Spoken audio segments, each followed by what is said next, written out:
Preview.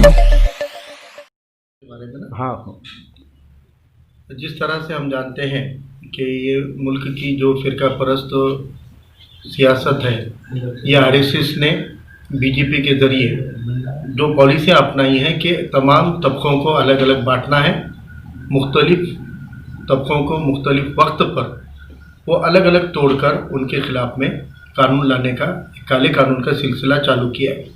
कुछ अर्सा पहले हमने देखा कि सीए के नाम पर, 370 के नाम पे, 3 तलाक के नाम पे, तब उन्होंने इस मुल्क की अक़लियती जमात मुसलमानों के ख़िलाफ़ में काले कानून लाए।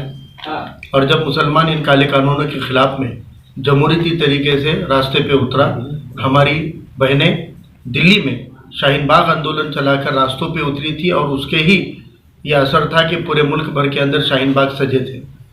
जब इस मुल्क के अंदर अक़लियती जमात की ख़वातीन, हमारी माँ बहनें रास्तों पे उतर के आंदोलन कर रही थी, तो उस आंदोलन को बदनाम करने की, तोड़ने की और कुचलने की हर साजिश ये फ़िरका परस्त सरकार ने की।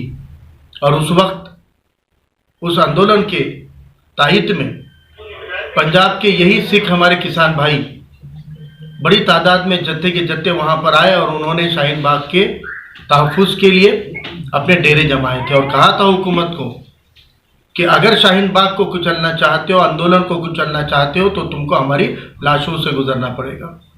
आज हमारा वही सिख किसान भाई दिल्ली में अतराफ बॉर्डर्स के ऊपर कहीं 45, कहीं 50, कहीं 70 दिन हो गए, -3 डिग्री के अंदर वो एहतजाज कर रहा है, आंदोलन कर रहा है, रास्तों पे बैठा हुआ है।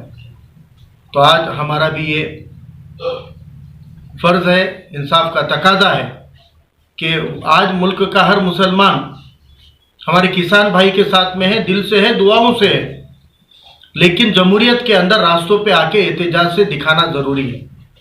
और हम जानते हैं कि केंद्र सरकार हो या राज्य सरकारें हों, ये एहतजाज के लिए कभी कोरोना का बहाना बनाएगी, कभी 144 का बहाना बनाएगी, लेकिन एहतजाज के लिए, आंदोलन के लिए, रास्तों पे आने के लिए रोकने की कोशिशें कर रही है।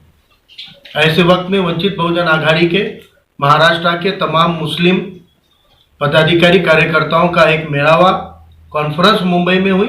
वहाँ पे हमने बाला साहब से विनती की कि आदरणीय बाला साहब अम्बेडकर साहब अगर परमिशन दें वंचित बहुजन आघाड़ी को, तो वंचित बहुजन आघाड़ी की ओर से हम प्लेटफॉर्म देने को तैयार है, मंच लगाने को तैयार है।